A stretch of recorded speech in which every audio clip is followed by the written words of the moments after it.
एक बच्चा छोटा, बाप उंगली पकड़े जा रहा है। रोजाना वो सफर जाते, स्कूल को जाते हैं। एक दीवार पे निशान है। बेटा पूछता है बाप ये क्या है? तो बाप कहता है ये निशान लगा हुआ है। दूसरे दिन फिर स्कूल से आते जाते हुए पूछा वालिद ये क्या है? उन्होंने कहा ये निशान बना हुआ है। ऐसे जिंदगी गुजर गई, बच्चा जवान हो गया, अब वालिद बूढ़ा हो गया।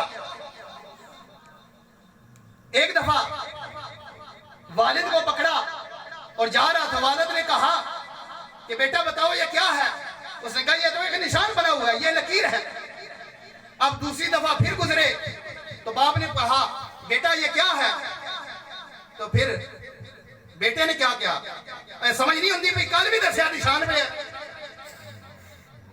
अभी कल भी बताया निशान पड़ा है, आप फिर पूछ रहे हैं। बार बार पूछने से क्या होता है?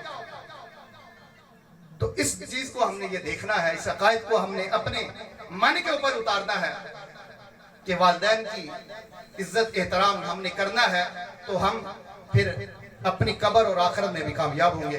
रब्बे ज़ुल जलाल हमें अमल की तौफीक फरमाए। व मा तौफीकी इल्ला बिल्लाह। नारे तकबीर।